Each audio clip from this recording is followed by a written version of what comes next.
And this sounds so obvious that I kind of hate even to say it, but it's just so true. And obligers need to hear it more than anybody.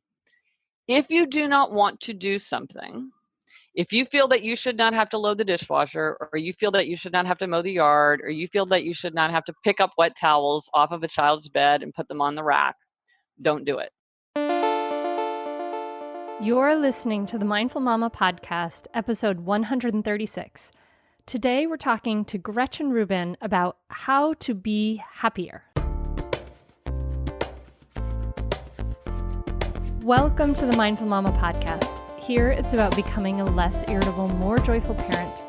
At Mindful Mama, we know that you cannot give what you do not have, and when you have calm and peace within, then you can give it to your children. I'm your host, Hunter Clark-Fields, Mindful Mama Mentor. I coach overstressed moms on how to cultivate calm in their daily lives and to create more peace and cooperation in their families. I've been practicing mindfulness for over 20 years. I'm the creator of the Mindful Parenting course, and I'm the mom of two girls who do challenge me every day to hone my craft. Welcome back, dear listener. I'm so glad you're here. It's always an honor to connect with you in your ears. It's wonderful. I really appreciate your presence here. I'm so excited for you to join me as we sit down with Gretchen Rubin. And if you haven't heard of Gretchen Rubin, you must be living under a rock. But anyway, Gretchen Rubin is one of today's most influential and thought-provoking observers of happiness and human nature. And she's the author of many books, including the bestsellers, The Four Tendencies, Better Than Before, and The Happiness Project. So we're going to talk all about that, how to change bad habits and create good habits, how to be happier every day. And it's interesting because you'll sit with us as we talk about this idea. She's going to push back on some commonly held beliefs like the middle path is always best and give what you want to receive. So I can't wait for you to hear some of this, dear listener. Before we dive in, I want to quickly let you know that my Mindful Mama transformation coaching groups are starting up. I'm starting a new round of coaching groups. This only happens maybe 2, maybe 3 times a year that I open up these groups. And it's a group coaching program that is really for people who are learning to really nurture yourself fully, getting encouragement and support from other moms going through the same things, feeling this is where you really feel seen and heard like never before. And I teach in a very small and intimate group setting parenting and communication skills that will radically improve your relationships, and you'll really truly reconnect with yourself. And so people have said that it's, one participant, Kyla, said, I didn't know what to expect going in, but I've really had a complete transformation. And even her husband sees a huge change in her, and she's a lot happier. So if you are interested in joining me with a small group of women to make lifelong changes and using some of the tools that Gretchen and I will talk about today, learn more at mindfulmamamentor.com/group coaching. And that is enrolling real soon. We're going to start our groups up in November. So don't wait. If you have a kind of an inkling that this is for you, I invite you to check it out because it can make a huge, huge difference. And I'm happy to talk to you more about that personally. And now, join me at the table as I talk to Gretchen Rubin. Gretchen Rubin, welcome to the Mindful Mama podcast. I'm so glad you could be here. I'm so happy to get the chance to talk to you today. Yeah, this is great. So I have read a couple of your books, and I have friends who have read a couple of your books. Actually, I have to show you, this is the copy of Happier at Home I borrowed from my friend, and see all the tabs. Oh, I love that. I love seeing a well-loved book. That's great. So for the listener on the podcast, it is full of fluorescent tabs, her copy of Happier at Home. I kind of think of you as like a life, like, you got, things are pretty good, right? We're talking first world problems here, right? Like we have stable homes and all those kind of things. And then you're kind of like this sort of hacker then now what? Then how do I get to this place of fulfillment? Kind of like addressing that, the fourth noble truth. Life is uncomfortable, the first noble truth, right? Right. So how did you get started with that? Well, it was a very inconspicuous moment of my day. I was stuck on the city bus in the pouring rain, and I didn't have any book to read or anything to distract myself with. So I was looking out the window and I thought, well, what do I want from life anyway? And I thought, I want to be happy. But I realized I didn't spend any time thinking about whether I was happy or how I could be happier. And I thought, well, I should have a happiness project. And that was the word that it came to my mind. And I ran out of the library the next day and got a giant stack of books about happiness and started reading. And this is something that happens to me often. Like I will get upset. Like I just went through this big obsession with color. I was like obsessed with color. I'm obsessed with the sense of smell. So I'll do all this research. So that was a very familiar process to me. But this was just such a vast, limitless, fascinating subject that it got bigger and bigger and bigger. And finally I thought, well, maybe I should write a book called The Happiness Project. And in fact, this sort of the larger subject of happiness and, how do we create the lives that we want, whether that's by habits or self-knowledge or whatever, I've been focused on that ever since because it is just such a giant subject. And I think you're exactly right. It's like once we have the basics of our lives down, how do we then what's the low-hanging fruit for the things that we could do to make ourselves happier, healthier, more productive, more creative? For a lot of this, there's things well within our reach, things that don't take a lot of time, energy, or money. So why not do them? That's what I'm interested in. So what are some of those things for that one listener who's never read your book? Sure. What are some of those low-hanging things that you discovered that sort of the first time around? Well, so in the Happiness Project, and then again, I did sort of a similar thing at Happier at Home. So the Happiness Project, I took a year because a year felt like long enough for a change to be possible, but short enough that I could kind of see the end of it.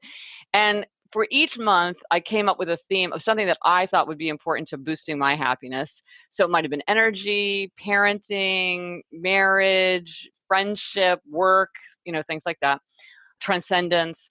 And then within each theme, I tried to come up with 3 or 4 kind of manageable, concrete things that I thought would boost my happiness. And so I was using myself as a guinea pig. I was experimenting on myself to see if I did these things differently, would it affect my happiness? And that's everything from giving myself a bedtime. So I was just much more regular about getting enough sleep, which that's something that I encourage people to do.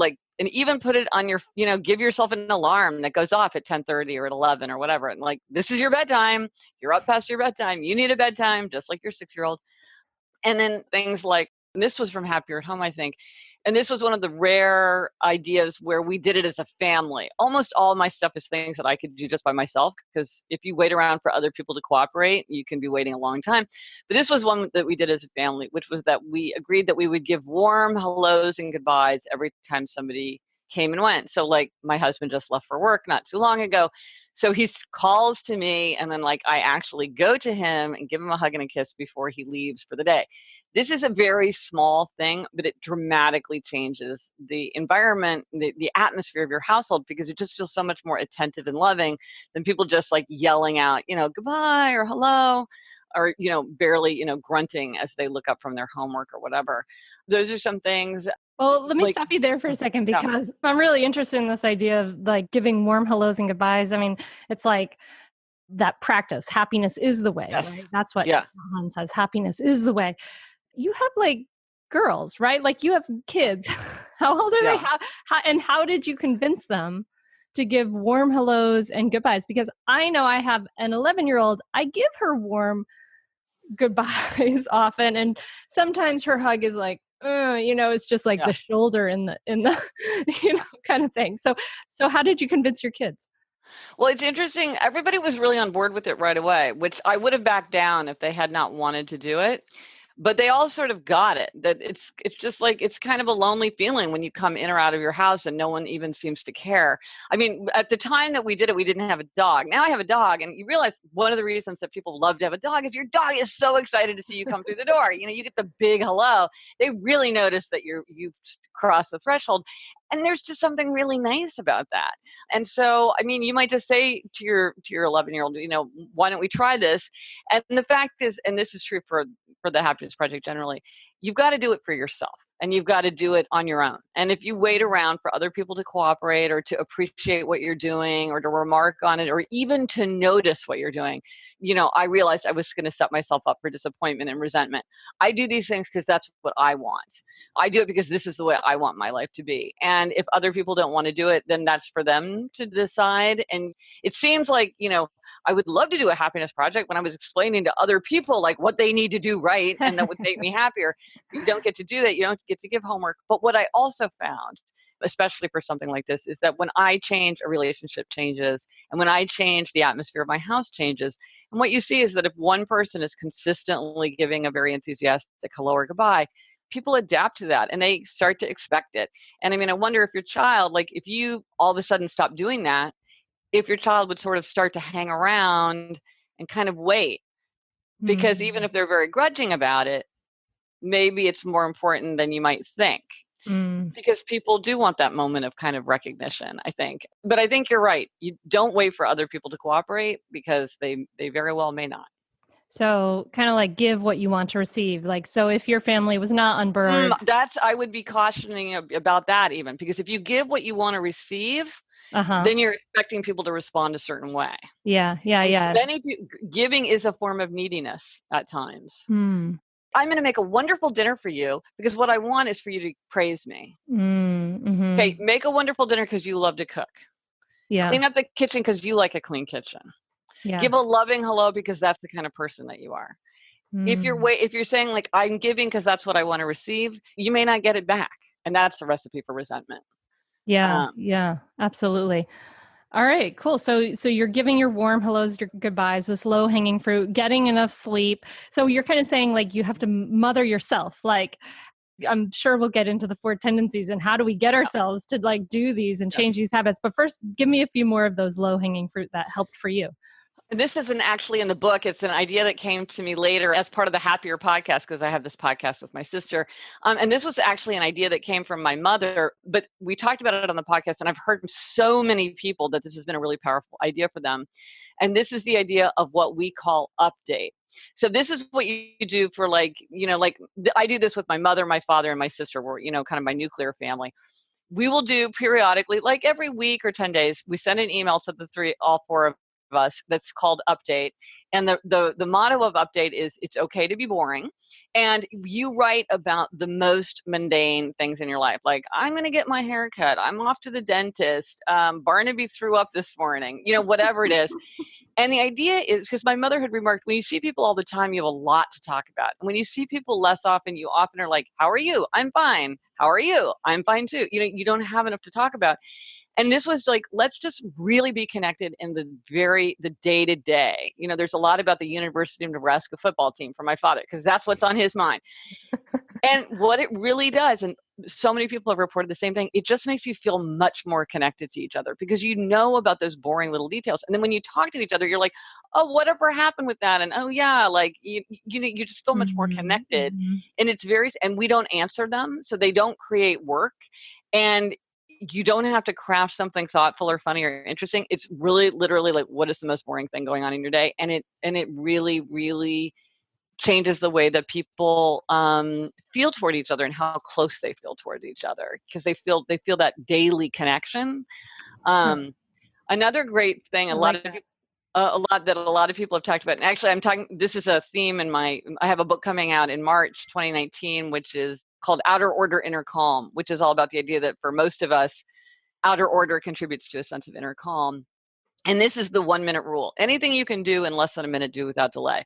So if you can put your cup in the dishwasher, if you can hang up your coat on a hook, if you can rip open a letter, scan it, and throw it away, if you can put your key on the key hook, just go ahead and do it. And don't let yourself postpone those little tasks. And over people say that it's funny because it literally takes less than a minute. So this is something you can do. It's just part of even a very, very busy day, but it just gets rid of that kind of scum of clutter on the surface of life and those little tasks that they're not hard on their own. But when you look around and you see like 50 things, the dog toys and the dishes and the newspapers and the coats and the backpacks and the shoes, you just feel overwhelmed. And like the 1 minute rule just gets rid of all that, and it gives people a tremendous sense of relief. So it's something that I follow, and it really, really, it's surprising how much lighter you feel during your day when you do the 1 minute rule.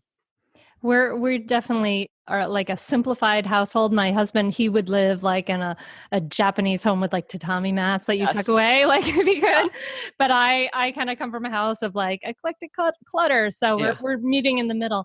And for me, coming from like a kind of a cluttery house normally, and having absorbed for the last 15 years his neatness, now I really appreciate that idea of outer order, inner calm, because it really does make a big difference to just have your landscape, your room, your home, all of that. It does add to your inner calm to create that. It's kind of an outside in approach, but it does work for Yeah. sure. No, it's surprising to the degree to which people do feel like the outside does go in. And I write about this in my book, Better Than Before, which is all about habit change. There's simplicity lovers, abundance lovers, and clutter.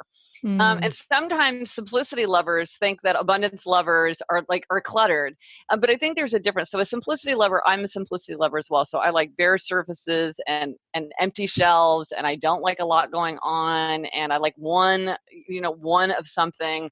I don't like a lot of buzz or a lot going on. I'm a simplicity lover. And then there are abundance lovers, and abundance lovers thrive on profusion and collection and choices and buzz and a lot going on and a lot of stimulation, and they want to they want to see 5 vases on the shelf, not just one little vase, and that's abundance. And so I think those are two, and both are right. That it's not that one's better and one's worse. It's like some people like abundance, some people like simplicity. But then there's clutter. And clutter is when there's stuff there that you don't need, you don't use, and you don't love. And so it's in your way. Even an abundance lover doesn't want clutter, because clutter isn't the beautiful collection of 5 vases, which is a delight, but it's just like a bunch of junk that that's out of place. And so, but I do think that sometimes, and I say this as a simplicity lover, I think sometimes to simplicity lovers, we're like, why do you have anything on this table at all? Let's get everything off the table. You know what I mean? But to an abundance lover, it's like, well, now it looks sterile and cold to me. I want color. I want shapes. I want texture. I want stuff, or I want buzz, or I want choice, or I want profusion.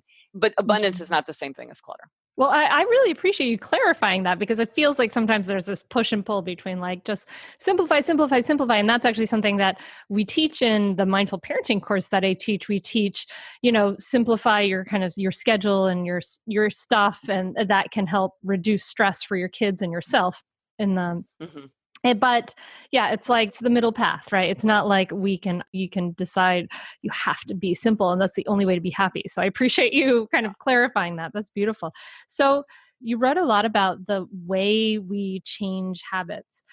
And I'm wondering about, you wrote about like how do we quit sugar? How do we stop procrastinating? So what were some of the habits that you changed that were some of the hardest habits, and how did you change them?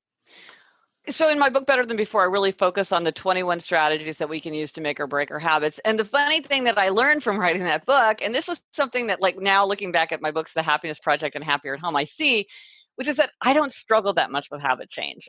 Habit change comes pretty easily to me. And I never knew why until I figured out my Four Tendencies framework, which you alluded to earlier. So habits change isn't that difficult for me, which is interesting. When I quit sugar overnight. And I basically gave up carbs overnight. And I love that. That's like a whole separate story about like how I did that and why I did that. Are you still keeping to that? Yeah, it's been like 5 years now. Wow. And so what are the differences? This is like a health tangent, but what are the differences? Because I mean, I'm super aware of like the problems with sugar, and my husband has issues with carbs. Yet, we kind of walk sort of the middle path, but I'm curious about how did it change how you feel? Well, one thing is I have a real sweet tooth. And so that's all gone away. All that buzz, all that noise. Like, I used to be like, oh, Halloween, I'm going to eat all these bite-sized candies. 1, 2, 3, today, tomorrow. No, because I don't eat candy. I don't eat candy on Halloween. I don't eat candy ever. So it's just very, I'm in a store where they have a big bowl of free chocolate. Do I eat one? No, I don't, because I don't eat chocolate. It just is so much easier. But this is one of the things that it's interesting. You've mentioned a couple times the middle path. And one thing I found is that often the middle path is not the right path. It might be that one extreme or the other is better for an individual person. And one way that this comes up, and it certainly comes up with eating or strong temptation, is are you an abstainer or a moderator? So, and this has to do with when you're facing a strong temptation. Now, I'm an abstainer, as you can probably tell. I'm an all or nothing person. I can have no Thin Mint cookies, or I can have 11 Thin Mint cookies. I can have one bite-sized, 0 bite-sized Snickers, or I can have 10 bite-sized Snickers, but I can't have one bite-sized Snicker. And so for me and people who are like me, abstainers, it's easier to have none. It's, once we say none, it's not a big deal, but once we start, it's very, very hard to stop. Then there are moderators. Moderators are people who get kind of panicky or rebellious if they're told they can never have something. They say, they say, I want to have it sometimes. I want to have a little bit. I have a bar of fine chocolate and I'm just going to have one square of fine chocolate every day or so. That's all I need. I'm going to follow the 80-20 rule. Now, that is great advice for you if you are a moderator. It is terrible advice for me. And a lot of times, I think in our culture, there's this idea that moderation is pleasant to the wise and you shouldn't be too rigid. You shouldn't demonize certain food. You shouldn't be too hard on yourself. That's good advice for a moderator. Abstainers like me, and I've heard from so many people who are like, oh my gosh, it's such a relief for me to know this is like a legitimate thing to do, which is just to give things up altogether. And moderators will say to people like me, you shouldn't be too rigid. It's not healthy, to be so hard on yourself. And I say to moderators, why do you keep breaking your own rules? Why don't you just go cold turkey? It's so much easier. It's so much easier for me because these are just two different ways that people approach strong temptation. And most of us are a mix. I'm a moderator when it comes to wine. I can have half a glass of wine because I don't really like wine that much. But a friend of mine is like, I can have 0 glasses or 4 glasses. There is no one glass of wine for me. And again, it's not that one way's right and one way's wrong. It's just that one way is right, might be right for you or easier for you than another way. And just the idea that, well, because something works for you doesn't mean it works for me. And just because something works for me doesn't mean that it works for you. And it's all about how do we find the approach to habit change that's going to allow us to thrive rather than trying to jam ourselves into a model of like, this is what Steve Jobs did. This is what my sister-in-law did. This is the best way to do it. I heard about a researcher who was trying to find the best way to change habits. And I'm like, that's a ridiculous, there is no best way. It's what's best for an individual. Yeah. I mean, it's almost like our diet too. Like we're all bio-individual, right? Like we all have different genes, different cultures and all those things. And like, so there's no one best diet. I mean, it's kind of what we're seeing, kind of to make that health analogy, right? So, well, this is fascinating because like, I love this because one of the things that really works well for me and that I teach a lot of, thousands of people how to practice meditation and mindfulness. And you tried meditation, right? Yeah. And it didn't work for you. Can you tell us a little bit more about that? Well, I've really tried it twice, like really good, solid tries. I think the last time I did it for 5 months and it just did nothing for me. It just, I'm like, this is just, I don't find this useful or helpful.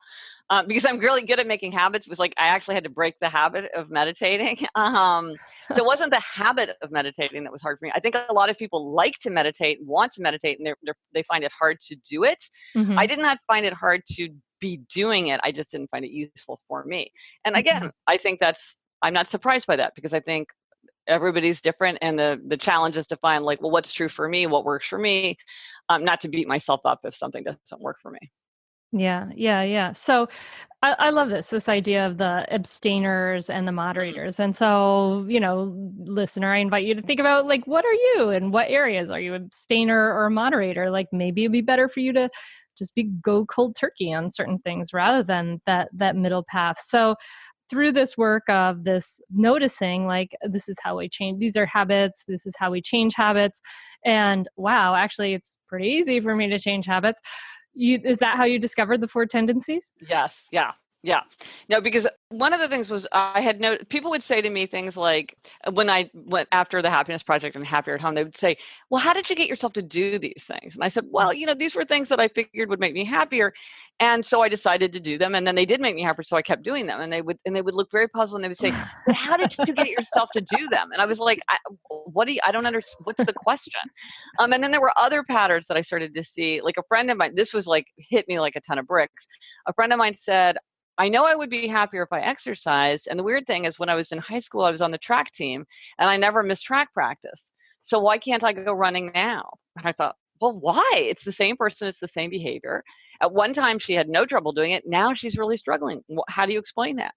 And then there were other people where I would say a question that I often like to ask people is, how do you feel about New Year's resolutions? Because if you're in the habit change world, like New Year's resolutions is a big subject. And a certain number of people would say to me almost verbatim the same thing, which was, I would make a resolution whenever it made sense for me, but I would not do it on January 1st because January 1st is an arbitrary date.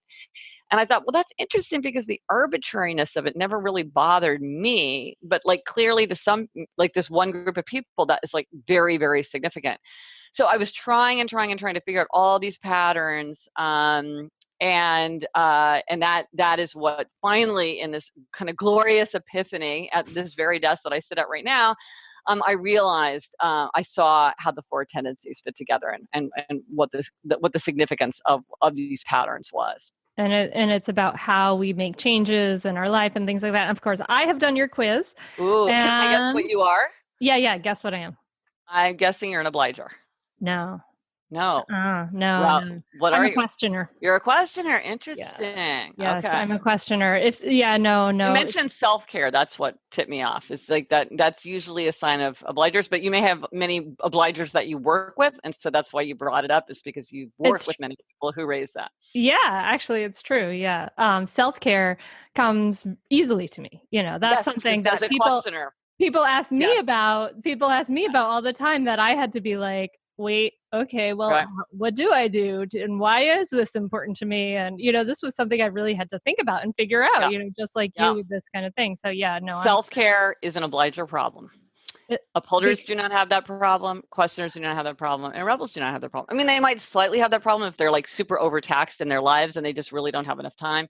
But usually if somebody uses the term self-care, that is the big, and you did not use the word that is my arbitrary, which is the word that usually a questioner gets the word arbitrary very quickly. But, so that's interesting that you're a questioner. Good to know.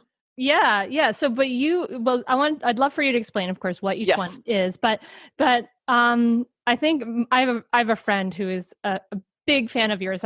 She brings every one of the, like, here's this, look, we can do this thing. And she's so excited.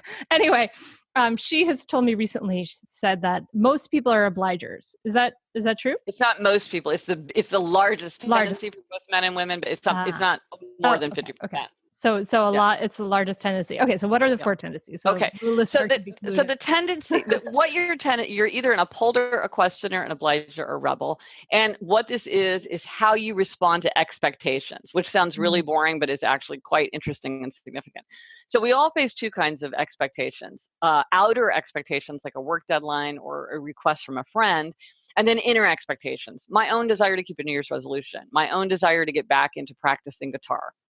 So depending on how you meet outer and inner, that's what determines whether you're an upholder, a questioner, obliger, rebel. Now, there's a quiz on my site. You can go to quiz.gretchenrubin.com, and there's a quiz, like a very quick free quiz, which I think 1.6 million people have taken.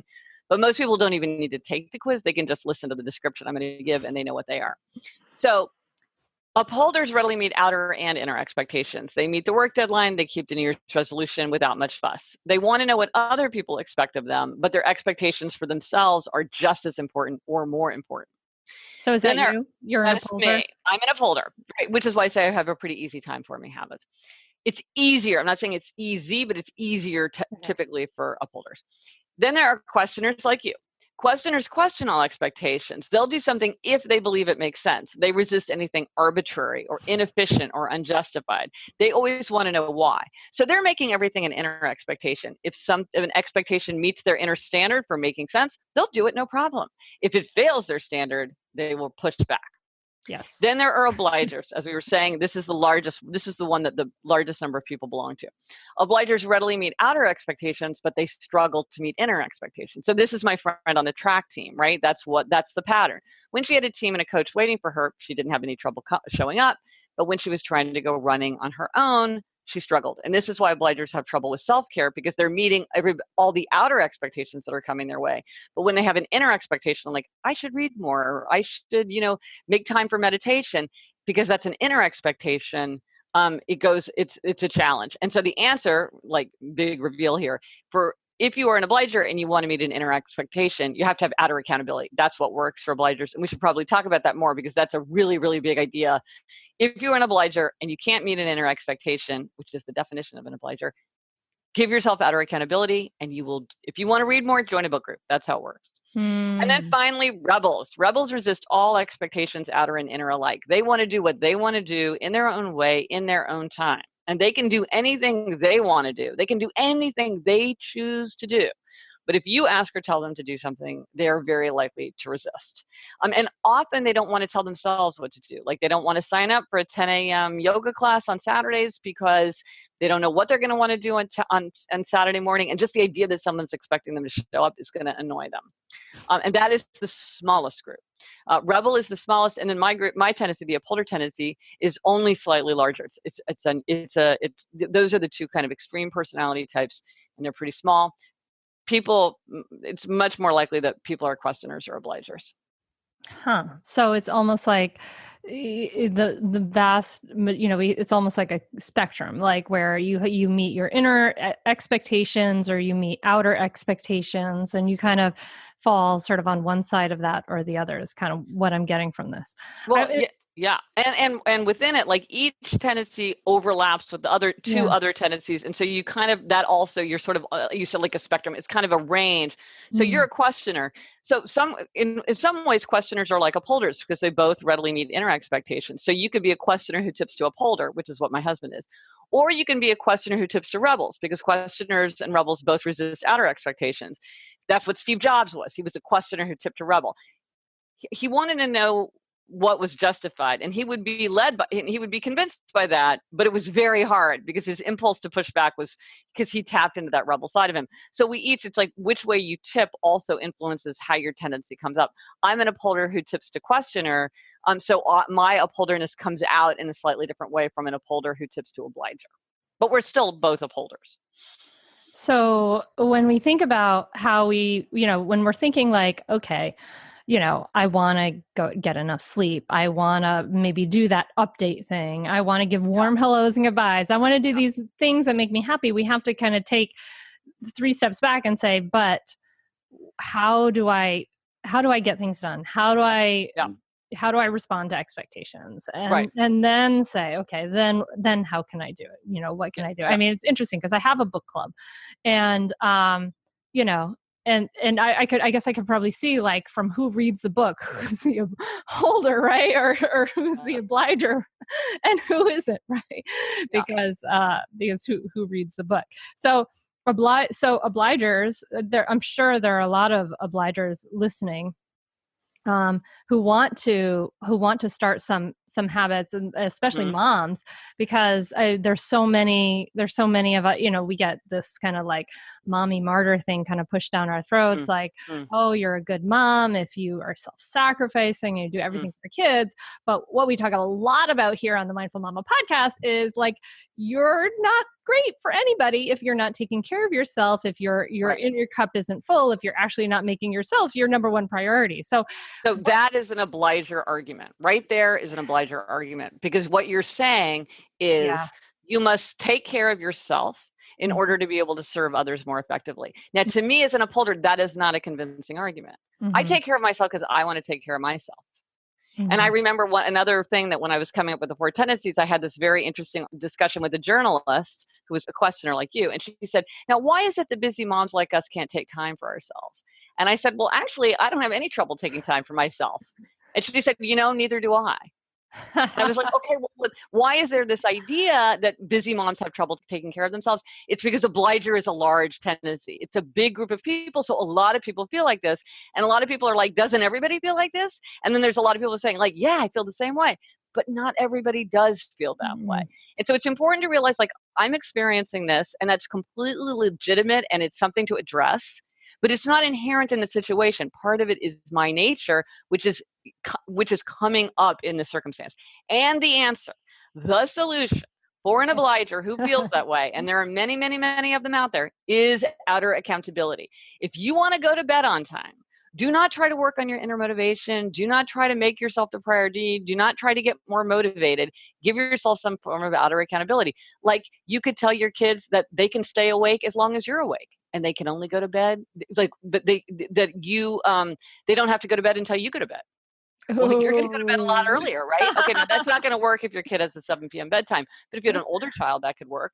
Or you could say you could set your alarm. Some obligers do feel accountable to things like auto responders or apps, that will remind you. So obligers are very different in what they feel accountable for, and so you want to tap into whatever works for you. Often sweethearts don't make a good accountability partners because you're like, oh, I love you so much. You're like part of me. So I'm going to ignore you like I ignore me. So your sweetheart might not make a good accountability partner. But you can think about your future self. Oh my gosh, Gretchen right now wants to stay up and binge watch Game of Thrones. But future Gretchen is going to be so upset if she wakes up exhausted again and misses going to the gym because she's so tired from staying up late. A thing that comes up a lot is wanting to get up on time as well. This is another obliger thing, especially if you live by yourself. And I heard this most hilarious one was a woman had a dog, and she made a recording of her voice saying, Ginger, want to go for a walk? Ginger, want to go for a walk? And so the dog who slept in her bedroom would like spring to her feet and be like, this is amazing. Let's go for a walk. And then she said, I had to get up out of bed and take my dog out because, Ginger is like looking so happy and excited. So again, it's like obligers are very, very ingenious how they think about this outer accountability. But you have to see, like, how do you build that scaffolding in? How do you build in that outer accountability? That's what's if you want to exercise, you go with a friend, you take a class, you work out with a trainer, you raise money for a philanthropy by doing a 5K. You think about your duty to be a role model for other people, a role model by doing good behaviors. I'm going to show my family exercise is an important value because they're going to see me doing it. Or also, I'm going to show my family that it's important to keep our promises to ourselves. And I'm going to tell my children I'm going to do this, and then I'm going to do it. And I have to show them that it's important to keep your word to yourself. So I'm going to do it because my duty is a role model.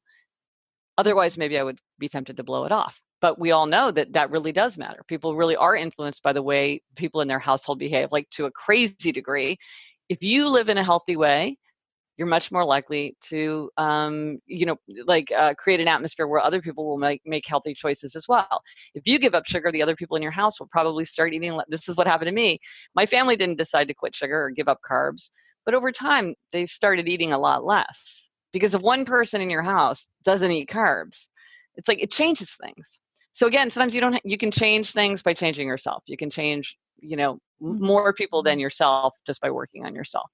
Yeah. I mean, kids are terrible at doing what we say, but great at doing what we do, right? So, I mean, and similar with our partners, right? As we change ourselves to change the way we react and respond, then they start to say, oh, okay, that might be working. That's working for you. I love this because you're bringing this, you're bringing a very kind of mindfulness-based attitude to this, Gretchen, which is like you're bringing this attitude of curiosity and non-judgment about who I am and why I do the things I do. I don't have to be fit in this certain box. I don't have to do it the way Hunter does it. I don't have to do it the way Gretchen does it. I just have to understand myself and work with my own tendencies, which is a very non-judgmental attitude. And I really love that.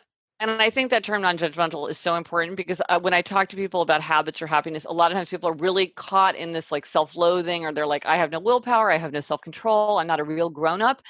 I'm not a real grown-up. How come everybody else can use a to-do list and stick to a schedule, but I can't? Hey, that's not surprising. You're a rebel. Rebels often don't like to use to-do lists. They often can't stick to a schedule. That's cool. Like, there's a lot of great things about being a rebel. Let's find a different solution for you because that doesn't work. Or somebody saying like, I don't understand. Well, why can't I keep my promises to myself? I never miss a promise to anyone else. What's wrong with me that I can't keep a promise to myself? Like, hey, there's nothing wrong with that. It's totally to be expected. This is a very common challenge among obligers. There's no problem there. Let's just figure out how to achieve your aims, because there's a lot of ways to achieve an aim once we realize this is who you are. Or questioners like, oh, I fall into analysis paralysis. I get so hung up on making the perfect decision. I can't decide. I drive everybody crazy. I drain myself. It's like, yeah, you've got analysis paralysis. This happens to questioners sometimes. There's solutions for that questioners have come up with. Maybe one of them will work for you. There's nothing wrong with you. You don't need to change. You're fine the way you are. But let's figure out a different solution, because something's not working for you. It's not your fault, but let's try something different, because there's a lot of ways. If what you want to do is exercise, there's a million ways you can set that up. And maybe you're setting yourself up for failure without realizing it. And if we just tweaked things slightly, you'd have a much better chance of success. And so so I think you're exactly right. It's like, don't get judgy about it. Just figure out, okay, now given given the truth about who I am and my situation, what do I try next? Okay. And just kind of looking at ourselves as this, like, just like you did, like as this experiment, and Yeah, let's try this and see how it goes, and stick with it for a while. And so the sort of the questions about how do we change bad habits, how do we stick to new habits, it all just really depends on who you are and what type yeah. of person you are. Yeah. Right. Right. And one thing that's helpful is to think like, well, when have you succeeded in the past? Because Mm, like my friend, there was an important clue in the fact that she had been on the track team, right? But she didn't mm, understand what the clue was. She didn't understand that it was about the outer accountability. So sometimes it's like, well, if you were really good about cooking when I talked to somebody who's like this. She's like, I hate cooking, but she knew it would be healthier if she cooked. I was like, well, was there ever a time in your life when you did cook? And she said, well, actually, yes, when I lived in a group house in Washington, D.C., right out of college, and I used to cook there all the time. And so just talking to her about it, I realized what she didn't like to do was grocery shop. She lived with a roommate who loved to grocery shop. Some people just love to grocery shop. My husband's like that. And so there were all this stuff. So she had thought she disliked cooking, but what she actually didn't like was shopping. Well, that's a very different problem. And she was able to very easily get out of the grocery shopping that she didn't like, and then she was able to get back to cooking. So sometimes it's like, well, look at your past. mm, Here's something else, speaking especially of health habits, that I want to mention with obligers, because this is a huge pattern among obligers, and it's very confusing to them and to the people around them, but it's a very, very common pattern, is the pattern of obliger rebellion. And this is when obligers meet expectations, and then suddenly they snap and they're like, well, this I will not do. And sometimes it's kind of small and funny, and sometimes it can be huge and dramatic, like, I'm going to get a divorce, I'm going to end a 20-year friendship, I'm going to quit because I've had it, you're dead to me, this is over.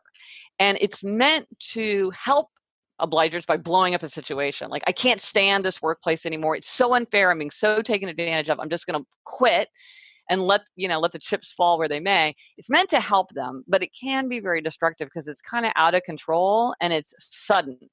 And so it's very important for obligers or people around obligers, which is basically like everybody in the world. We all need to understand obliger rebellion, to understand when that deep resentment and burnout is building in obligers. mm, Everybody else is on 2 committees. Why am I on 10 committees? Why am I always the one that has to take the extra shifts? Why aren't other people taking extra shifts? Why isn't my boss stepping in to protect me? Why isn't somebody insisting that I take my vacation? Why isn't anybody else helping to put away the groceries day after day after day after day? you know, Once that feeling starts to build, it can lead to obliger rebellion.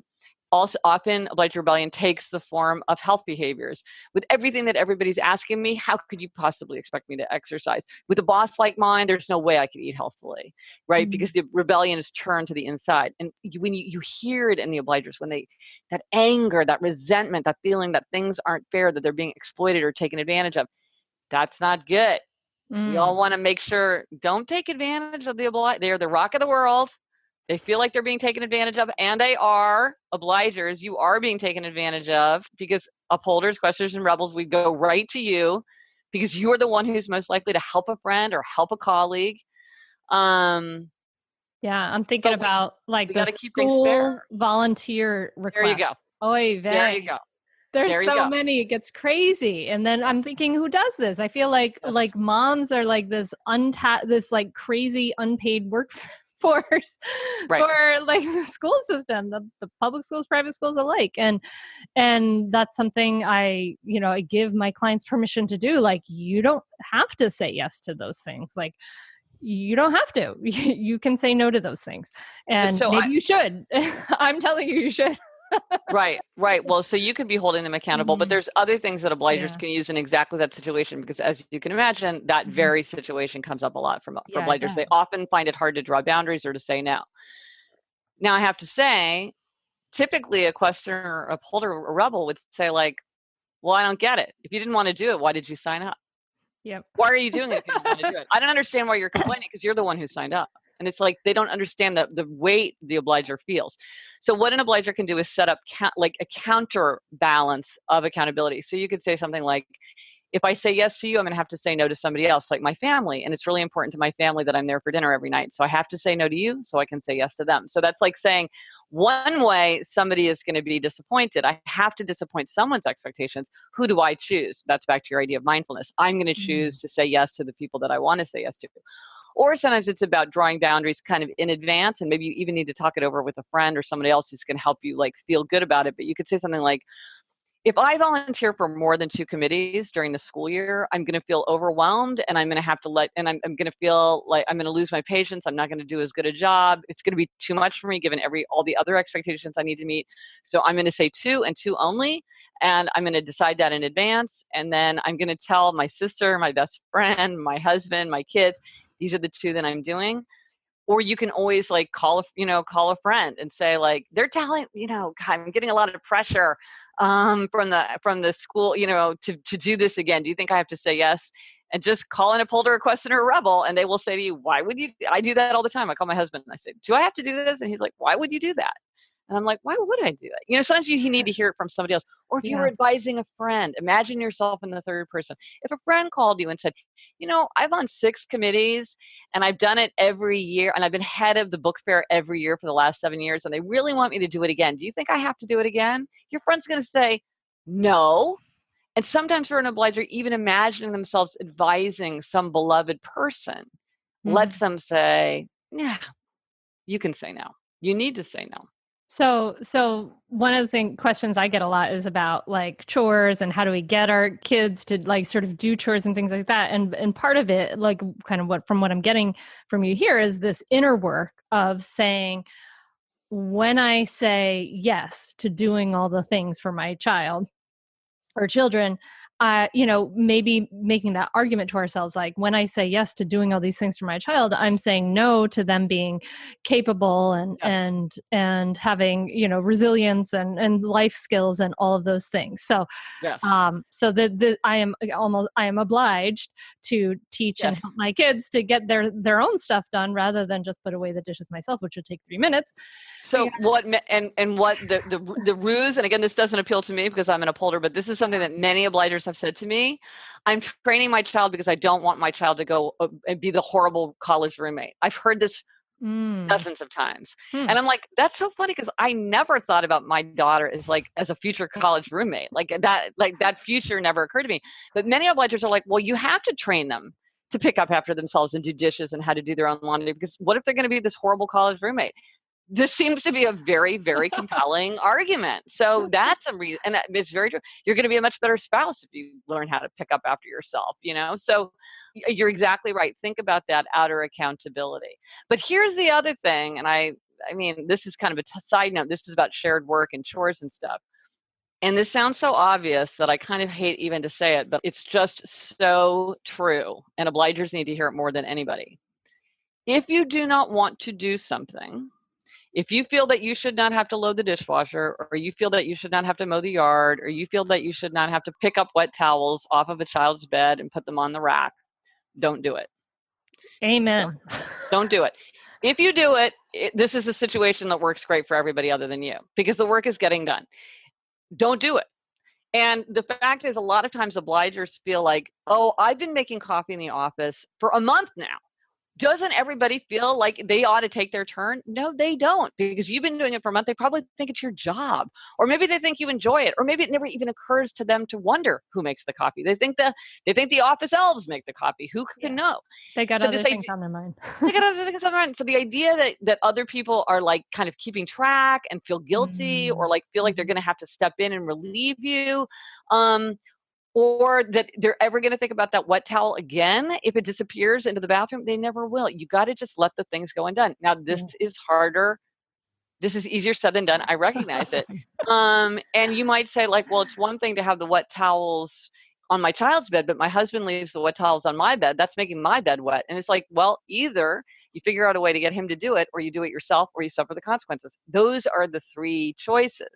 But if you keep doing it, just kind of like, that works. And maybe it's not worth fussing with. A lot of things I'm like, I want it this way because this is the way I want it. I don't like, and nobody else cares. I hate dog toys on the dog. I spent half my life picking up my dog is one of these dogs who really likes dog toys. A lot of dogs don't, but my dog really likes dog toys. And I'm like, I could badger other people to deal with this and to help. It's just not worth it. I'd rather just put the dog toy. It's just like the easiest task in the world. I find it kind of get a weird satisfaction from it. I'm just going to decide to do it myself because that's what I want done and not get into it as like being a household chore because it's just not worth it. That is not worth it. Other things are worth it. This is not worth it. Not everything's worth it.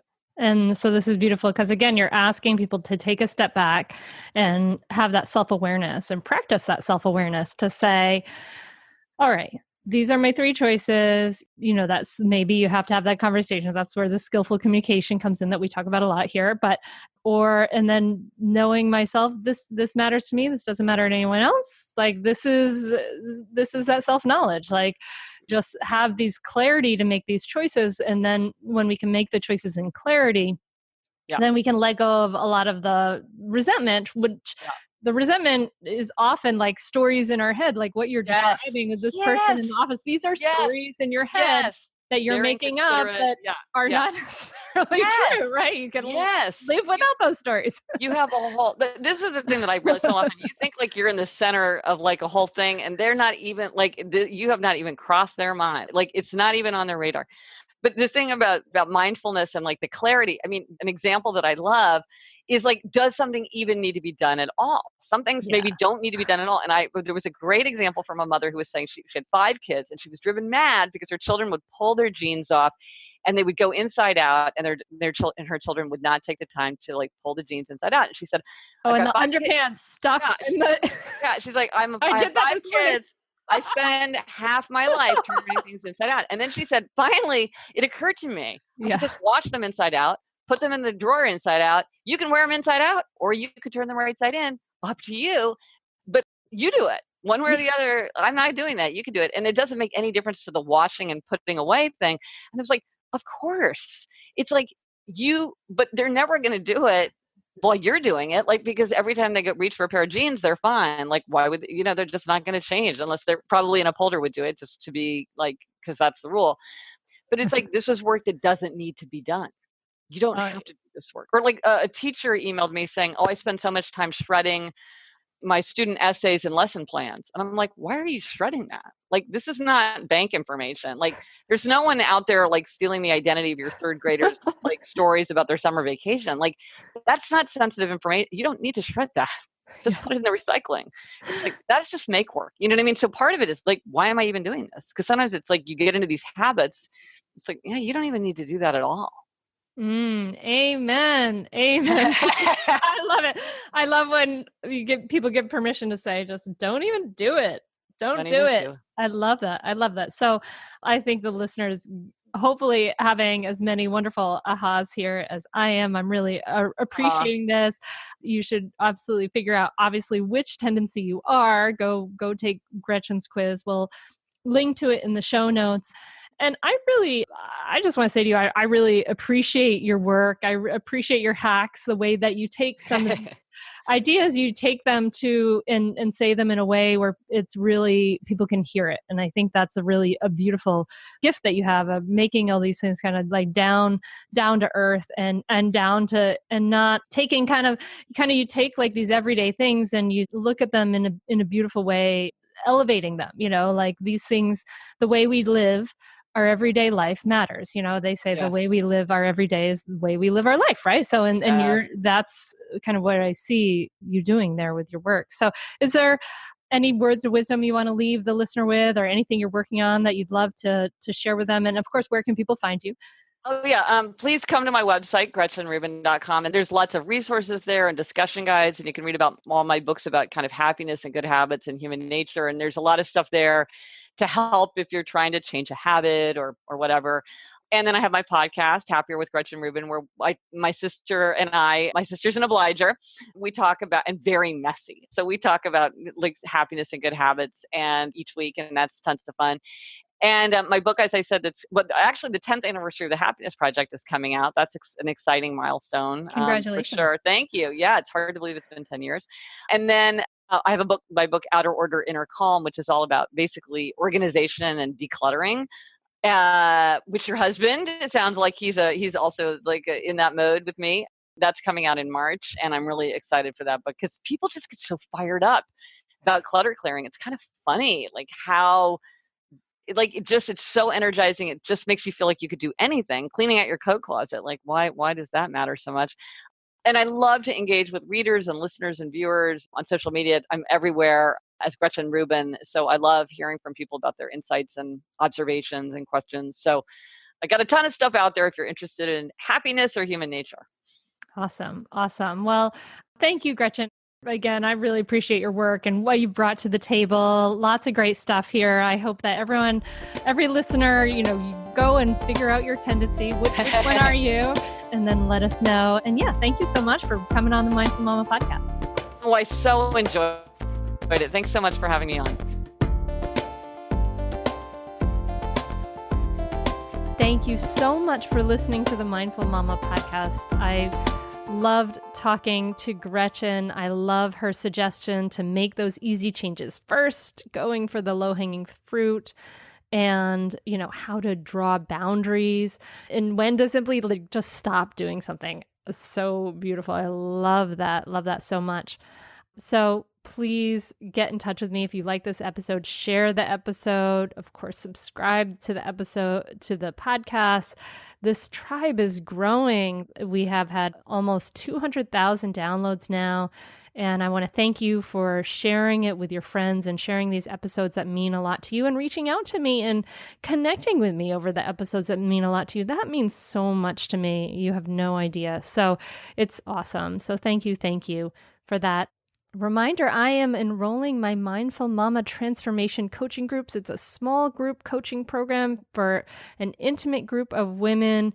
We will do an evening group and we will do an afternoon group. It's for people all around the world, and it's about transforming your experience of every day. So if you are sick and tired of being sick and tired and you really want to feel grounded, you want to heal, grow, you want to radically improve your parenting, communication skills, and your relationships, then I invite you to check it out. And I'm also happy to hop on the phone with you and talk to you about it personally.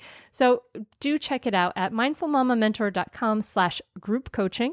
That's mindfulmamamentor.com/group coaching. And that's it for this week. I'm really so glad we got to connect. If this episode was helpful, please do share it around. Next week, we are going to be talking again to Dr. Dan Siegel. He's got another amazing book out. So we're going to talk again to Dan Siegel, which is so cool. And I'm just wishing you a beautiful week. I'm glad to connect. I hope this podcast, this sharing has helped you. Coming soon, we might have a way for you to help support the podcast and keep it ad-free. We've been debating sponsors, no sponsors, and I do want to keep it ad-free. So you're going to hear a way to support the podcast soon. But if you're interested, do check out the group coaching, mindfulmamamentor.com/group coaching. The programs now, this is what supports the podcast. So this is a great way for you to transform your life and support this podcast that hopefully you've gotten some things out of. I don't know. Anyway, wishing you a beautiful week, my friend. Wishing you some moments of peace, some equanimity through the hard moments, and some release, some quiet, and some sparks of joy. Namaste.